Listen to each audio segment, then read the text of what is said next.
all kneel for prayer. Let us pray. Almighty God, Father in heaven, we praise you, Lord, and give thanks and glory to your name. Thank you for this wonderful morning. Thank you for this another day. Thank you for this rainy morning, Lord.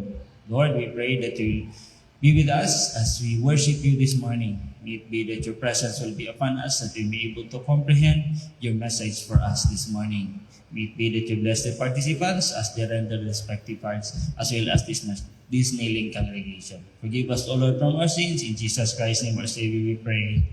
Amen.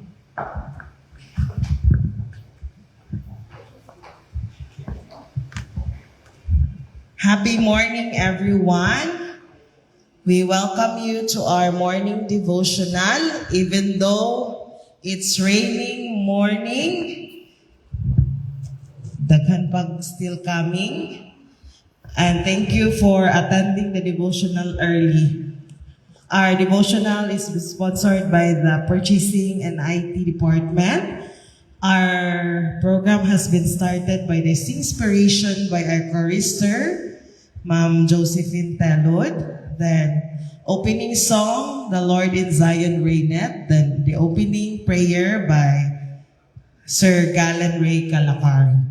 Then, we will be hearing a special song by our two lovely couples, Mr. and Mrs. Arbion.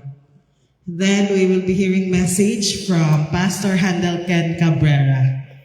Then, after that, we will solicit prayer requests for our prayer band by individual. Then the closing song, our HD hymn. Then the closing prayer by our speaker. May we feel God's presence as we worship Him this rainy morning. And again, happy morning, everyone.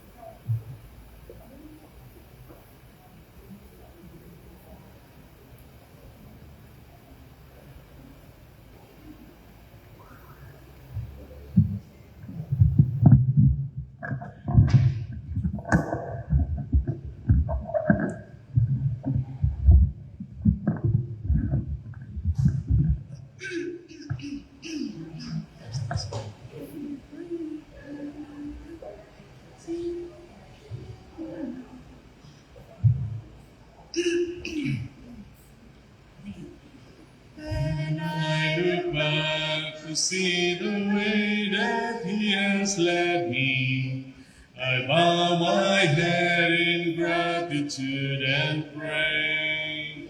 Just to think I tried to live my life in my haphazard way. Now I'm His and He is mine throughout my day. I wonder what I ever did without Him. I wonder why it took so long to hear His call.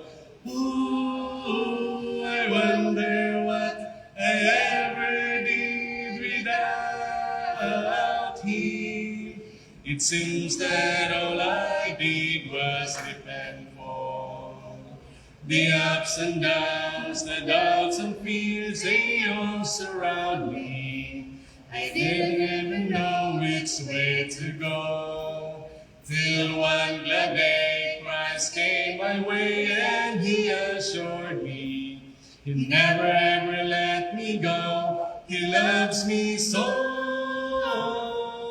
I wonder what I ever did without Him.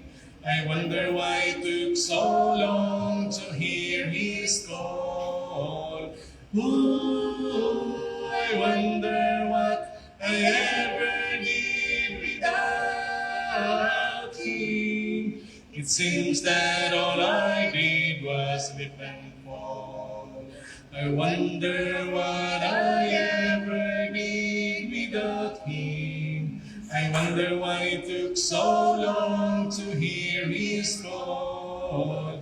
Ooh, I wonder what I ever did without him. It seems that all I did was sleep and fall.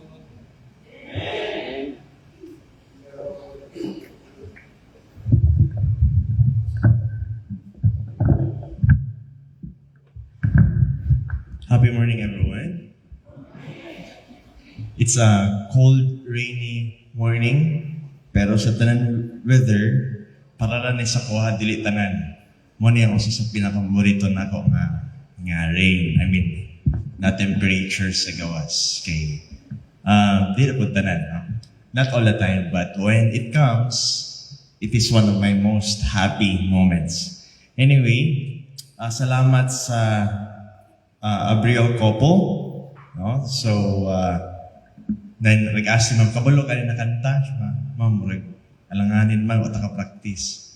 Pero sa dihang nagkanta na silang duwa, anak ko, mas nindot yun yung may piano. No? Kay nindot ang blending. Sabayan pa nindot kasyo gamay, nindot kaayo. No? Nag-trio na sila. So, muna siyang itawag heavenly music. Kanang bitang walay boom-boom, walay ko. Kanang ma-elevating ang mga spiritual. Kanang bitang di ka kasayaw. Every time makasayaw ka, something lahi itong elevating music. So, usa to sa examples elevating music na suppose each one of us must listen to. No?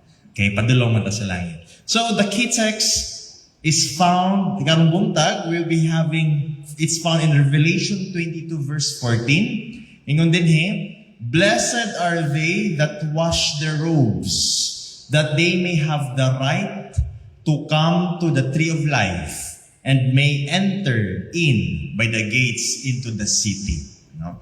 So, ang title is, Blessed are they that wash their robes. This devotional is from Maranatha. Nag-writer ani si Sister Ellen White. Nag-ampo tayo so. Let's pray. Heavenly Father, thank you so much, Almighty God, for your loving kindness, for your tender mercies. Lord, we'd like to give you our praises and also ourselves. Cleanse us, Almighty God, that you're there for us. Help us, Father, that we may acquire your character in us. This we pray, O Lord, in Jesus' name. Amen. Alright, so, ngayon din do we expect to get to heaven at last? Manay question. Okay na ba sa inyo na karon na manglakaw na ta sa heaven? Kinamaw ko'y madunggan nga, Pastor, pwede ba nga kanang i-postpone sa Ginoo ang ato ang panayang pagbalik? Akong question next nga do we expect to get to heaven at last? From the word at last, pwede na karon na? Pwede na, next year na, pwede na, mag-ready na Pwede na ba? Do we have that kind of feeling? Kaya kung wala igsoon tendency nga, wa pa nato na wash ang atong robes. So, saan ang washing of robes? We will share you later. Just as we go into the grave, we will come up. And as far as the character is concerned, now is the time for washing and ironing. John saw the throne of God, and around that throne, a company, and inquired, who are these? Kinsa man The answer came, these are they which have washed their robes and made them white in the blood of the Lamb. Kung saan yung wash? Kung saan yung i-wash atong robe? Ang ato sa na wash kay katong matong sabon na naay Zonrox, na naay perla, o sa ipahumol, pamuti. Kung saan yung siyang wash? It's not about the ingredients sa kalibutan hon, but by the blood of Christ. By the blood of Christ. Christ leads them to the fountains of the living waters. And there is a tree of life, and there is the precious Savior. Here is presented to us a life that measures with the life of God. There is no pain, no sorrow, sickness, or death there. All is peace and harmony and love. When God said, wash your robes, it meant that we go to the Savior and allow Him to wash us by His blood. Kano sa manunggan na to? Kano sa siya, how do we, sa man na pastor nga, kanang bitong, masabtan yun ang bising ultimo ang bata, makasabot. Ingan na igsoon, the moment that you acknowledge that we are a sinner, you are a sinner, I am a sinner. And when we acknowledge as we are a sinner, we need a Savior. Sama na hapit na ka nalumo sa tubig. Di mo maluwas imong kagalingan, di ka kabalong-langoy. Apan sa diyang nay nag-itsa sa imong og salbabida or any life-saving support, imong gigunitan, sama sa ingana ang atuang spiritual life, nang daw kita na unlod, nakita na hapit na nalumos sa sala. Apan it's not yet too late, nakagunita sa salbabida sa kaluwasan. And that is through who? Jesus Christ. When you believe that you are saved and accept Jesus, Lord, I accept you as my personal Savior. Wadyo kasabutan ng kanang pagbautismo sa kusana, yung bang dawaton si Kristo na isip na personal maluluwas. Saan personal maluluwas? Pitok-pitok yung matay ng tao. Saan personal maluluwas? But then, God, help me realize, to be a personal Savior, murag personal bodyguard, personal, saan ang line? Personal, personal. Meaning, close kayo mo, intimate kayo mo. Personal Savior. Meaning, okay, personal. Meaning, I need to be saved. Kaya daghang mga tao, wala nila gi-acknowledge nga need nila to be saved. I don't know kung na-there I hope wala. But when we acknowledge, we think, now I don't need Jesus no more. That's when we think that we don't need a Savior. Kaya if need na tong Savior, we will Lord, buto makita na to, no? Nindot na siya na relationship, Lord, buto makita na to, no? Kanang, wadyo ko kakita mo, pero imo mayatag ang tanan, pero nahibulong ko si mong gugma, pero gusto mo ako makita si mo, Lord. Ang uban, Pastor, ay sa pagwali anak, Pastor, kaya mas mahanda mo uban, Pastor, ako ganyan minahuman sa among negosyo, Pastor, ako anak, Pastor, kailangan pa na ako, dahil pa nagplano, Pastor.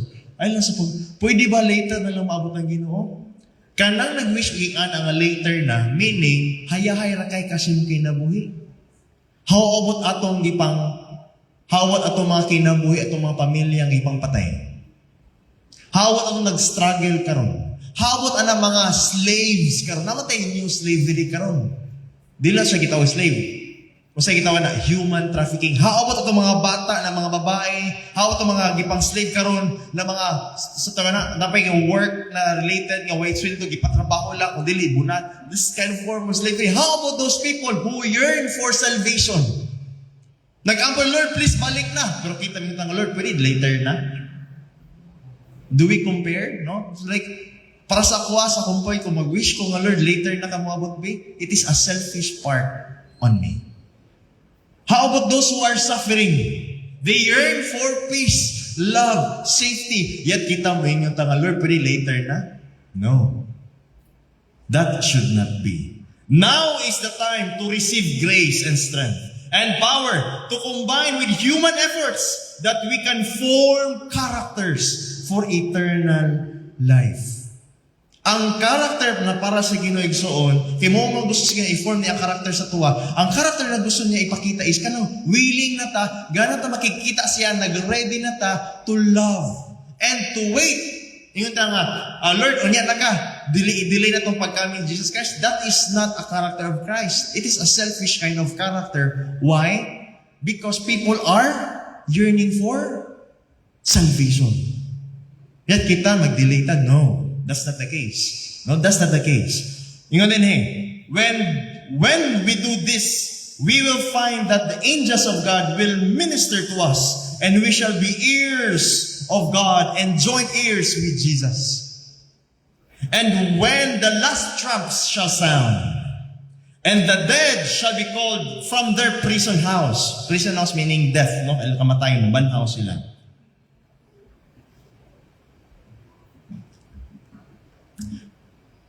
And when the trump shall sound, and the dead shall be called from their prison house, and change in a moment, the twinkling of an eye, the crowns of immortal glory shall be placed upon the heads of the overcomers. What's itong term? Overcomers. So, saan na overcomers? Sa mga sala and sa temptations. No? Ma-overcome na to kaya ang sala, temptation, lisod kayo kung ano, pero pag ma-overcome na to na, we are called heirs, no? Part of the immortal kingdom. The pearly gates will swing back for the nations that have kept the truth, and they will enter in. The conflict is ended. Come, come ye blessed of my Father, inherit the kingdom prepared for you from the fountains of the world. Mga kaigsunan, as I study this previous week, kay kabalo na ta sa present time, yung ganun, walang nagira man ng Israel o Iran. Kasi next, nagbasa ko igsoon. And there was a post on the Facebook, the President Ellen White na itong ilang Facebook page. Nagigibot ito. Ang term na kanong ito is, wars and rumors of wars shall come, and Daniel 11. Butan nyo, Daniel 11 is hapit na mahuman. Usa? Mau ba? Kung yung hapit na mahuman, meaning, God already provided the sequence and the parts and all what could happen to the earth. Nasa Daniel 11. Sa pag-study na ko igsoon sa Daniel 11, naray duha ka buok king diha. Unsa nang king diha? King of the north and king of the south. Ang king of the north moto og naay Ginoo. Ang king of the south motong dili moto og Ginoo. Atheism. Unsa man siya? Morning communist party. Unsa may mga communists? Talagula duha ka buok day kwano sa world.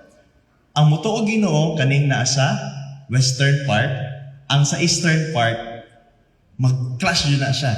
So ningon din the king of the south will make war with the king of the north, and the king of the north shall mapildi niya ang tanan kay gusto niya maunsa man.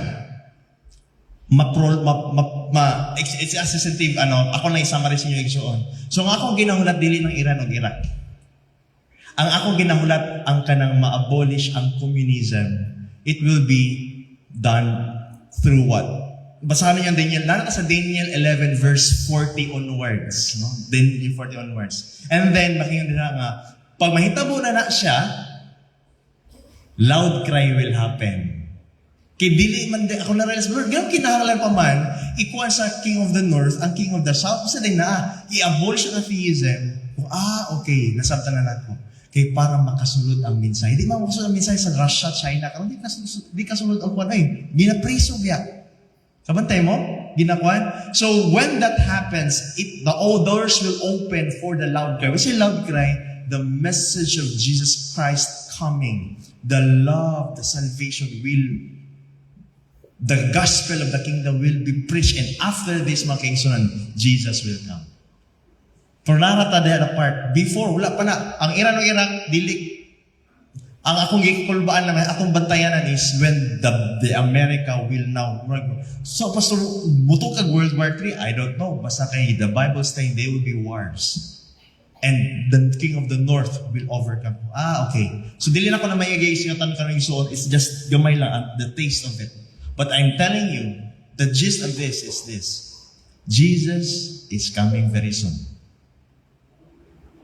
And He holds the angel on the four winds, north, south, east, west, hold the winds, mga kaigsunan. And winds in the Revelation mean wars, chaos. They're holding the winds igsoon. Kaya naman, because there was a mandate in heaven.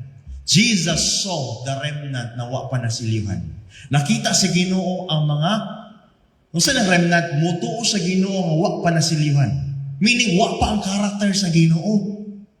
Wa pa ang karakter sa Ginoo. Mutuunan na nanin nakabalor sa truth pero wa pa'y karakter sa Ginoo. Meaning, karon na igsuon, He is looking unto you and me. Kulang nato is laglangan tay. Atong Facebook, ang atong cellphone, atong mga gadgets, sige na tagtanaog sa lida, Facebook and everything. Wa na ta nagtanaw sa unsay pwede, hearing and reading of the word produces faith. Ang gusto sa Ginoo, pray without ceasing, continually talking and enjoying, seeing and studying about Him. Akong mangutana ko sa inyo nga. Kinsa sa inyo diri ganahan na murag di ka katulog kung di ka kabasag Bible, di ka maghunaw na kan Jesus, di ka ka-pray. Or kinsa sa inyo din ha, dili ka mata, dili jud ka, di ka kalihok kung wa ka gud sa cellphone kay magtanaw sa Facebook. It's up to you now mga kaigsunan. It's because God wants us to learn to love reading His Word. Learn to have communion with Him. Kung may mo every hour, masigitag ampo, Lord. Atong huna-huna constantly with Him, mga kaigsunan. Why? Kay gusto niya mahulma na ang karakter sa tua, kay dugay na siya nagulat, nga ma-harvest ta.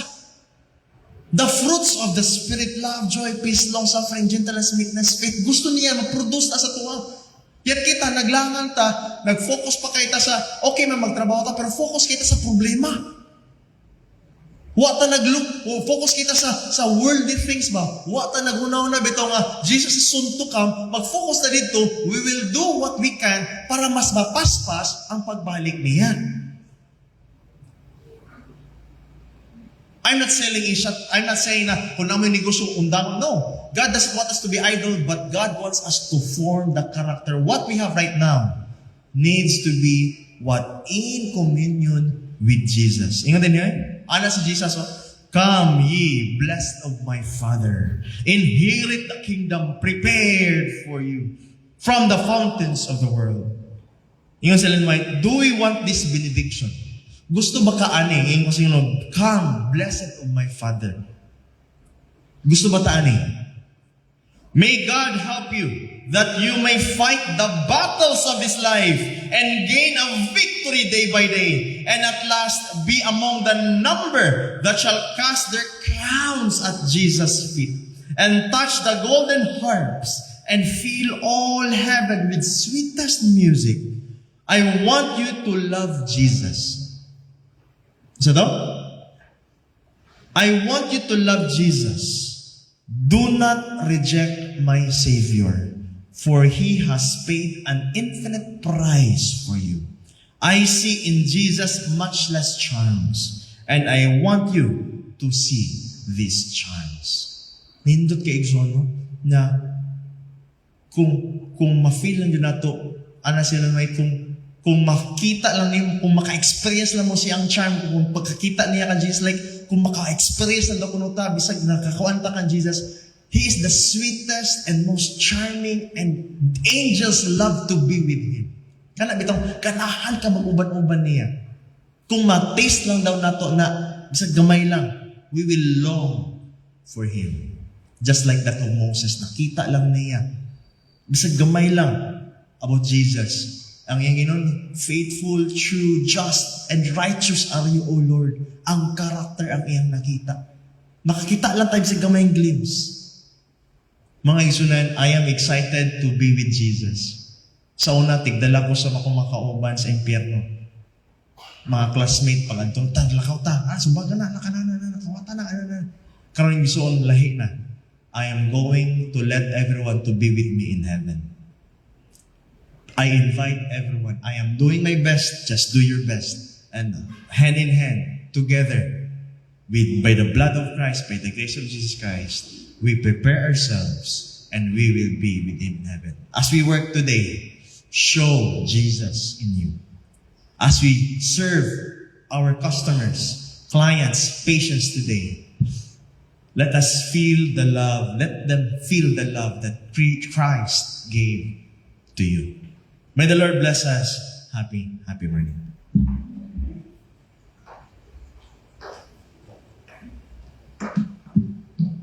To continue our program, is there any prayer requests for our prayer by individual.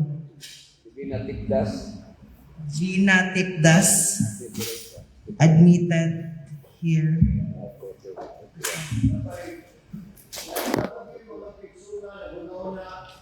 Sa 30%, nakapay mga cards at mga kaigsunan rin malikot.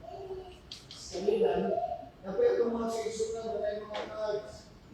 Kung sa unang gihatag rin ba, napay yung very ha, napay yung amo, napay yung pagyan niya, nasa yung card, may alili na rin, diyan mo. Waigit.